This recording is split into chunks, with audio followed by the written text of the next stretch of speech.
The past 10 months, we have witnessed civilian massacre after civilian massacre.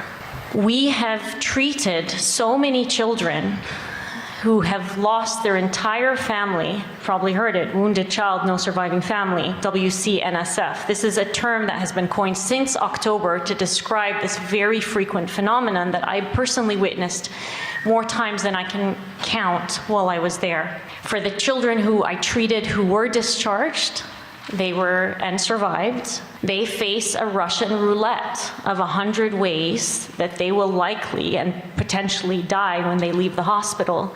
Direct bombing, starvation, dehydration, disease. Alarming reports of the first cases of polio in Gaza right now. I received a young boy into the emergency department during one of the mass casualties who had half of his face and neck blown off. He couldn't see himself, so he didn't know what he looked like at that point in time, and he kept asking for his sister. His sister was in the bed next to him. The majority of her body was burned beyond recognition.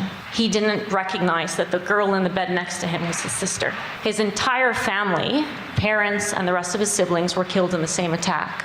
He was lying in his bed and mumbling because it was so difficult to talk, and he kept saying, I got really close to him and he said, I wish I had died too. Everybody I love is now in heaven. I don't want to be here anymore.